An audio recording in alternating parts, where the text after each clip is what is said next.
right, Rob, another episode, Connect4Insurance. We did one maybe 2 weeks ago now. Busy. Yeah, it always seems like there's a lot going on. Time flies when you're having fun. It seems as though this time of year is just like AEP all year round. I mean, it's August now, and kind of hard to believe that the summer's almost and it's over fast and furious. The summer's cruising by. It's busy as all heck. There's a lot going on. A lot of the stuff we had been talking about last couple of months, really we're starting to get some more clarity on what we're going to be seeing here for this AEP. Some of the marketing stuff, recording stuff, we want to talk a little bit about that as well. Yeah, I hear you. It's been tough. I started growing my AEP beard already. Looks good. Yeah, Looks good. I like it. I actually just got mine trimmed. I think it'll be gone by tomorrow because it's already bugging me, but we'll see. Listen, there's a lot going on. Agents are getting ready now. They're going through their certifications. We want to talk a little bit about where we are with all that fun stuff, how we're making out, what we're hearing, what we're seeing. I know you're doing a lot of the search right now. I want to kick things off a little bit with the first looks. So as you know, the carriers, sometime in July, they start having their rollout events. And, within a couple of weeks, we start getting some companies giving us that first sneak peek of what the 2023 products are going to look like. Realistically, you can't show that information to clients. 10/1 is before that info can officially be shown. The technology platforms like our Connect for Medicare, we don't even have that open, that they're even available as of yet for the 2023 info. But we just had our United Healthcare meeting, and I think the team isn't even back yet, but we did get the info for the 2023 United Healthcare first looks. And like the other companies we've been seeing so far, everybody's really going hard with the extra benefits. Oh yeah, dental, OTC. I've been doing this for. You're doing a lot longer than me, but I've been doing it a little bit longer. I've been doing this for almost 8 years, and I have never seen the extra benefits as robust as they are. Yeah, we looked at the data from last year, and realistically, you were seeing 60%, if not higher, of all plans being taken by beneficiaries were zero premium plans. It seems like that's just a given at this point. Yeah. Everybody's got zero premium HMOs. Everybody's got zero premium PPOs. Out-of-pocket costs for doctors, for specialists, hospital copays. They're all going down. MOOPs, still a little bit all over the board, but depends where you are. High. Yeah. Seeing a lot of Part B givebacks. Part B givebacks are getting a little bit crazy, but it's the extra benefits that are just kind of taking hold at this point. So we've seen the dental vision here, and over the last couple of years, now we're seeing the food the cards, grocery shopping, drug benefits, where you can just go right to the pharmacy and get some extra benefits. You can get Band-Aids and all these other things, just over-the-counter catalogs, giving a couple $100 a quarter. Some of them are monthly. Some people are getting more OTC than they. How much Advil can I don't you even use, know how they can spend all of the stuff that they're getting. Even support services, some of the carriers have it where you can have individuals living alone. They can have companion services coming over. I think you could even see one of our companion pets. That we wrote, if you're watching our YouTube. Yeah, right. The WellCare came out with that benefit last year, the little robotic animal companion. But really, these are live people that'll come and listen. You like playing checkers and chess? They'll come, and it's really just a companion type services. Again, it's not every plan all over the country that has something like that, but there's a lot of cool stuff that's really popping up. That's where the first looks are really going to make a difference. That's where you have to look into those benefits for the clients right now, and the carriers are just going crazy with all the different stuff that's coming out. Good time to be selling Medicare.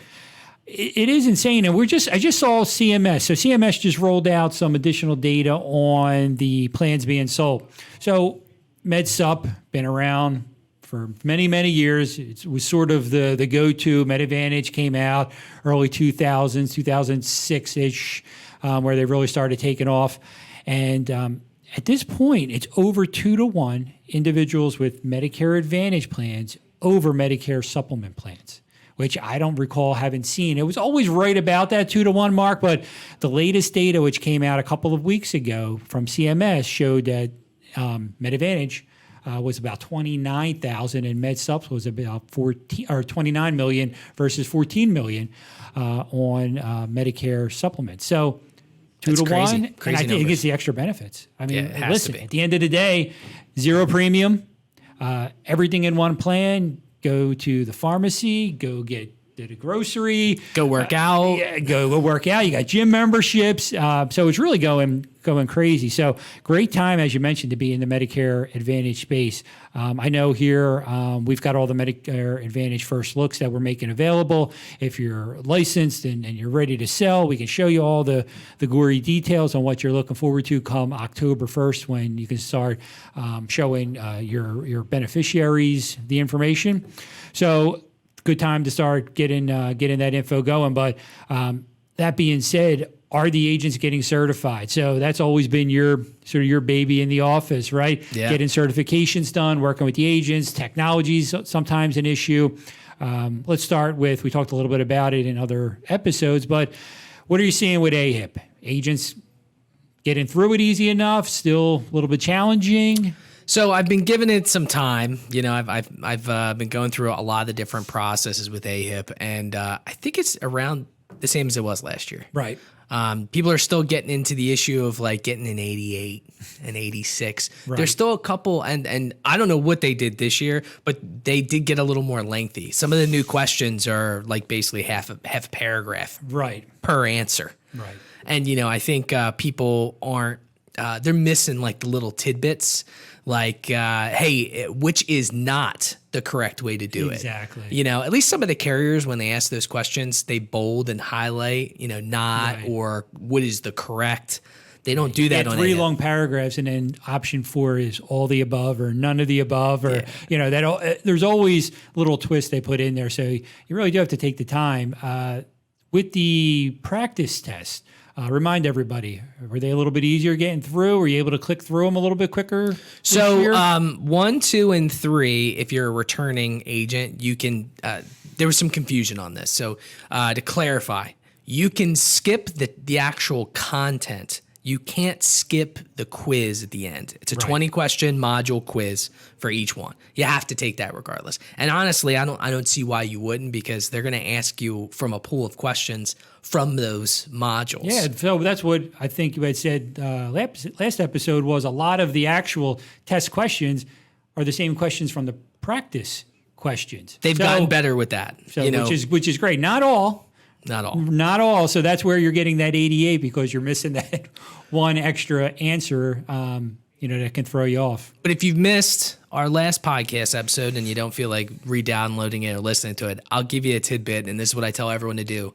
Save your tests. Sure. Okay, so I am not an Apple user, so I'm not, and I don't think Bob is either. No, I'm going in Android as well. No, big arguments in the office daily, but I think we're one of the few. Yes. But if you want to save it, I'm not sure the exact process on Apple. I think it's relatively simple. But when with the practice test, so there'll be 5 because there's 5 modules. When you answer it and hit submit, it's going to tell you what you got. It'll tell you all the ones that you got wrong. It's unfortunately this year, which was different from prior years, not going to tell you the correct answer. Okay. It's going to tell you where to find it in the guide. So it's going to say, hey, revisit this to use it. But what you can do is you can right click on a PC. Don't go to save as, because what happens is if you go to save as, it's going to save it as a web page. You don't want to do that. Sure. You go to print. You change the printer from your printer, unless you want to print a bunch of pages, to save as PDF. If you don't have a PDF viewer, some people don't, it'll say Microsoft XP to something. You'll notice it's basically the same thing as a PDF, and you'll be able to save it. And then what you can do is you can actually compile those together, and you can use that as study material for the test. And you can save it yearly so that you can use those for next year and the year after that. I mean, I have all of mine saved since 2015. No, makes a lot of sense. Obviously, there's a lot of information, a lot of questions, even though a lot of it is for those agents that have been doing this for a little bit and have gone through. A lot of the information's similar or the same. Not all the rules change every year, although some of them change yearly, and we get new stuff all the time. But a lot of it is the same stuff. So having that history logged and saved goes a long way. And if you're doing it in PDF, I know you can even search in the PDF file, and a lot of times even the names they use are the same, which it's Sanchez, Wu, all those. But I will tell you the things that people struggle the most with. They ask some in like group questions, sure, which a lot of if you're just doing Medicare, a lot of the Medicare guys don't know the groups. I mean, I don't really know the group side, and I only do Medicare. The other questions people struggle with, which I don't know why they ask. MSAs, which I don't think I've ever seen someone in Medicare sell an MSA in 8 years since I've been here. PFFS plans. I mean, those, and you're going to see 3 or 4 of those. So if you get those wrong, your wiggle room, drastically shortens because it's a 50 question test. You can only get 5 wrong. So if you get 6 wrong, you fail. That's an 88. Oh gosh. Yeah. So that's probably some of the biggest concerns I see every year. But this year especially is that people are hurting on the group questions, and then the PFFS, the MSAs, just those oddball Medicare Advantage plans. You really don't even see anymore. Yeah, I think really has transitioned away in most areas from the private fee-for-service plans, the PFSS plans. Really the HMOs, the PPOs. I mean, there's so many of them these days. Cost so plans. so many different carriers, and we're even seeing some of the regional carriers where maybe they were only in 2 states. Even this coming year, they're rolling out in another 3 or 4 states, not the entire state, but some geography in these new areas. So more plans than ever. More carriers than ever, new companies coming in. There's just a lot more to take a look at. It's not standardized, but it's almost like the zero premium, the low copays, everything's sort of lining up similar across the companies. And then you look at the additional benefits. You got to look at network, obviously. That's one of the key features is your doctor and formulary, hospitals and all that fun stuff. You got to check out the networks. Technology is obviously paramount to being successful in this because there's just so much information. It's just crazy this year, worse than ever. Think about it. Even 5 years ago, you'd sort it by premium, right? Right. Well, now most of them are zero premiums. You're sorting it by dental. It's almost like it's crazy the transition, away from the premium because most of them are zero premium. Yeah, and at this point, I mean, you almost can't, to your point, can't go in and just sort it by the zero premiums because you'll get 20 of them in certain areas. And there's no way really to tell the difference. They're not in any specific order. If you don't put information into there like prescription drugs, you've got to have that differentiators in there to really differentiate those plans so you can start searching for them based on the total estimated out-of-pocket cost. Yeah. You've got to really look at the networks, putting in some of the doctors and the hospitals so that you can see, okay, I'll weed out these 5 just because the certain doctor or hospital's not in them. So technology, I mean, it's been big before and it's a big time saver, but more than ever. It's just getting crazy. And this year, I mean, we're going to talk about it again. A couple months ago, the new regs that came out, all the different marketing materials. I said, you thought it was a joke when you first heard it. The disclaimer that you have to read when you're talking to an individual within the first 60 seconds. And again, it's, I don't offer every Medicare plan. Our conversation's based on the plans I do offer. If you'd like to get information on all your options, contact 1-800-MEDICARE or Medicare.gov. So that's what you have to tell a client when you're talking to them within the first 60 seconds. Not a great sales pitch. If anything.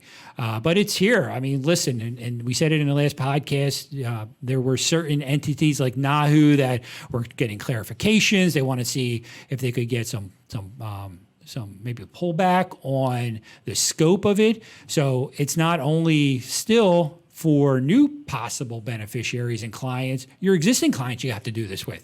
So now you're calling up somebody you've worked with for 5 years, has a plan with you, you're talking to them on the phone about the new options for this year, and within the first minute, you've got to talk about the disclaimer. Yeah. I mean, listen, it's what it is. If you're following the regs. And what happens if a client doesn't want to be recorded? I'm getting You know, a lot. yeah. I will tell you, I'm getting a lot of worried calls. Yeah, listen, that's always something. You just think about yourself. If somebody says this call is going to be recorded, maybe you don't want to record it. So you're going to have to jump over that hurdle and calm them down. Listen, this is in the best interest of the beneficiary, Medicare regulations. It's a requirement. It's not me. It's something that has to be done. So all those types of questions are really coming up. That's where the technology is going to come in. I know we here at Pinnacle, our platforms are adopting recording capability that we're going to make available to all of our agent and distribution that are going to be able to record everything. Everything's going to get stored. It's going to be available if there's a complaint or some kind of request for the actual recording of the conversation for whatever reason. You're going to be able to do it in an easy way. Listen, it's not like we wanted to have to do it. It's required. We have to make sure we have that available so our distribution can do it. So everybody has to make sure that come October 1st, they're recording their calls. That's it. You got to do it. It's crazy to think because I think the government put this in place to hurt the call center side. And, I know me and you have had this conversation before, but the call centers with their, flashy commercials and Joe then they talk about, and J.J. Walker. free benefits Right. and all this other stuff. And their retention rates are awful. They're the worst in our business. Right. I mean, to be honest, if and I sell Medicare, you sell Medicare. I mean, your retention rate should be around 92% if you're selling Medicare Advantage. It's one of those type of businesses. It's not like final expense or, you need it, right? The government requires portions of it. Yes. So it's kind of a no-brainer to keep it, especially at zero premium. No one's going to cancel that, right? Exactly. Or most times people aren't going to cancel it. So, but call centers have always had recording in place. So it's not hurting them. It's hurting us. It's hurting we know the that their person. retention rates are 30, 40% less than the agents that are out there meeting with individuals and going through the plans and doing the right things. And the call centers are just not giving the service. It's not that personal touch. Whatever it is, the call centers don't have the retention that the feet on the street do. And it's a big gap. And there was a big net by CMS, threw it over everybody. They didn't change the fact that call centers were already recording their stuff. It just put an onus on agents. And let's be honest. Listen, at the end of the day, CMS isn't going to call up an agent out of the blue and say, hey, send me all your recordings. It's going to be asked for if there's some kind of issue, there's a complaint, and it has to be answered. Now you have the insurance company that's going to be required to say, hey, Rob, give me a copy of the recording of the call. There's a complaint in there. And then the agent's going to have to make sure that they have that available. That's when it's going to become an issue. Which, by the way, you have to keep for 10 years. 10 years. Like the scope. 10 years. So Pinnacle, we have that capability. Technology, it's going to have to be part of what agents are doing anyway. So we're doing a lot of trainings on that, but everybody should be ready to go by 10/1. Not much you can do about it. Listen, you want to stay in this business, you want to still sell Medicare, you have to do it. Yeah. And, I thought this was going to be a simpler fix when I first started about it. I thought, there's going to be apps that you could download for free. You'll be able to use all that. Well, Google came out with special things. I think it started May of this year saying no third-party applications can record mics. I tested all the top recording apps that you could that were free because I'm like, hey, we could try to find a third-party option, right? Nope. And even for Apple, who is really on top of their privacy game, I think they do have the ability to use some third-party apps, but those apps cost money. They charge for transcription. They charge all the. I mean, it's going to be a big endeavor. Right. And I think about where the agent's going to record all of that. If you're doing it through their phone, you got to hold it for 10 years. You're having all these conversations. You can have it easily an hour and a half conversation with one person. Yeah. What if you're talking to 100 people? Over AEP or more.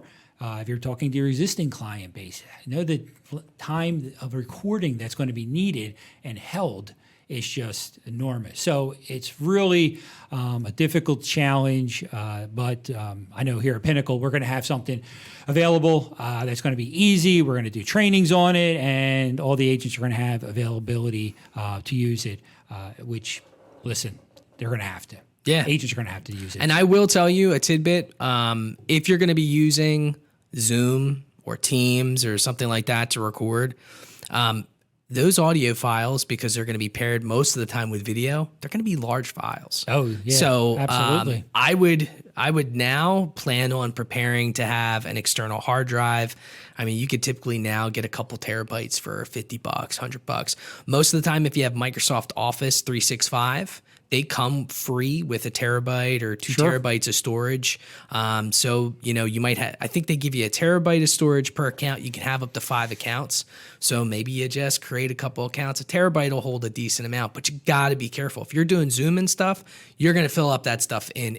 I would try to keep it to audio. Yeah, it's going to be challenging for sure. And some of the other changes that happened, so we got hit with the bomb last AEP with some of the marketing pieces and certain disclaimers that had to be put on it right before AEP. And we've talked about that a little bit. Everybody kind of knew what happened there. So now, not only do you have to file all those pieces with all those disclaimers, not only does Medicare have to approve them, but you have to actually select all the different insurance companies, and they have to go to the insurance companies for approval too. So going through CMS through a system called HPMS, our compliance team here files all these pieces. But not only does CMS have to approve them now, they have to go to the insurance companies for all the approvals. The amount of legwork that goes in to getting pieces approved, and certain pieces can avoid being needing approval if you keep it real generic. You don't talk about benefits, you don't talk about premium, you don't talk about things like Part B give back on there. You still have to put the disclaimers on them, but you can get around some of the filing stuff. But if you're going to really look at something where you want to add some of that benefit information, you need to be doing it now. Like to get approval, because if you try and send mailings out during AEP, first off, who knows what to mail these days when they're going to get that kind of stuff. But it's just not going to pull. I mean, to a certain extent, you're setting your money on fire. You got to look at doing things like events, educational events, get a bunch of people in a room. You got to be looking at social media. You got to be looking at doing retail. You got Walmart programs. We got our CVS programs here. We're doing the retail stuff. So you want to do a little bit of everything. Because the mailers aren't going to pull as well. We know that. They're going to have to be limited in what you can put on the mailer more than ever. So it might not pull as well as it hasn't even in previous years, which wasn't good. And now, so you got to do the things like the educational events. You got to do the other marketing stuff, and that needs to happen now. It's August. You need to start being ready to go. By the time September comes, I mean, it's almost too late. Yeah. Realistically, it's almost too late. I mean, at that point, it's sort of like fine tuning things and just preparing yourself for the season. So anybody's got anything they need, they got to do it now. I mean, I think what you're trying to say is, right, don't put all your eggs in one basket. Sure. Right, and you got to plan. But that's part of the business that we're in, right? I mean, I think we start planning for AEP. December 8th. Yeah, right, December 8th. Yeah, exactly. December 8th, we're planning for next AEP already. From the previous year. But I think that, to go along with all that, you just have to be prepared when it comes to the mailers, and then you have to figure out what you want to do. I mean, I know we've been having a lot of success with those educational events. Yeah, absolutely. I think people just, after the pandemic, and now that we're kind of getting a little bit more into the calm area, at least for COVID. I know now it's monkeypox. I think is a I'm waiting for that to thing. hit. Sure. But we're kind of out of that. So everyone's getting out. They want to see you. They want to shake your hand. That type of thing. So I know the educational events have been going pretty well, and I know here we have a couple different options. So and I don't know if we call this a good thing or a silver lining, but the one thing that has happened with all the call centers and advertising is that you're going to get a lot more questions as an agent. You're going to have people reaching out to you because, and I've had it happen, and I certainly don't have as many Medicare clients as some of the other agents, but you have clients that are calling you saying, hey, I heard about this grocery card. Do I have a grocery card? I heard about you get money back. Is that something available to me? So you're going to have people reaching out to you just because of the other advertising that's going on TV and radio. You're hearing it and seeing it all over the place. So these meetings, I mean, listen, Medicare was always difficult. These plans have more moving parts than ever with the extra benefits. So really need to do your homework. You really need to be ready to go. Get your training done. Start yesterday. Now, get your training And if done. you haven't started yesterday, start right now. When you're done this podcast, Right. start. Look out for all the trainings that are coming on the recording stuff. You're going to have to do it. So don't think you can get away with not doing it. And get yourself up to speed on all of that. If you have any questions, if you're not sure of anything, let's talk now. Get in touch with one of the sales team or one of the support staff, and we can definitely help get you in the right direction because there's just so much going on. But it's going to be an interesting year for sure. I feel like I say that every year, but I think it's going to be quite interesting to see how things go with this AEP. Yeah, and you know what? I mean, I think the recording stuff, it's some form of it's going to hit, right? But maybe the current iteration might not. We don't know. And it's crazy to think like most of the carriers haven't even come out and haven't even addressed acknowledged it. Yeah, you know? Right. Some of the carriers I know have some recording capabilities already in their own systems. You know, maybe they're tweaking those a little bit to make sure they can conform. But, you know, you have to have something that can record the entire call. Say your disclaimer. Go to work. There you go. That's all you can do. Yeah, and have the ability to name the file so you know who it is. Right. Save it. I mean, then you're talking all the other compliance and HIPAA stuff too, because if you're using the cloud, you got to make sure it's safe. Yeah, absolutely. You know, personally, I tend to use Dropbox. I just think it's some of the most Yeah, secure Dropbox stuff. is a good one. You know, everybody who's got Outlook's got a OneDrive, Yep. and there's other ones out there, obviously, to support that type of venture, saving that stuff in the cloud. But you got to do it. We'll save it in our system for those of you for those agents that are going to be using our system. So I think it's going to be an easy solution, and we'll go from there. Yeah, it automatically attaches it to the profile too, you know, so at Right. least it's not something you have to run around for. And the cloud is the way to go. I know a lot of people don't understand it yet, but What's this cloud? what's this cloud I hear all about? Yeah. But when you're storing that data, they call it the cloud because you don't have a physical drive in your Right. hand, but it's going somewhere physical. You know, Sure. there's a server somewhere, whether it's in America or not, holding that data for you, and you can access it over the internet. Yeah, absolutely. Yeah. It's a beautiful thing. Yeah, so a lot of stuff going on. Again, we're touching base on a lot of things, getting ready for AEP these days. It's August. We got to get moving, and everyone's got to get their stuff done, get their training done, get your recording stuff ready to go. Everyone's got to get themselves set by the time September comes. Trainings will be in place. Certifications will be done. I'm sure everyone will have them done by then. And we'll be ready for October 1st when we can start talking to clients about the new benefits. And looking forward to a great AEP. Definitely looking forward to it. It's hard to believe it's here already. Yeah. Like I keep saying every day I wake up and I'm like, wow, it's one day closer to AEP. It is one day closer. You know, it's like it's right here.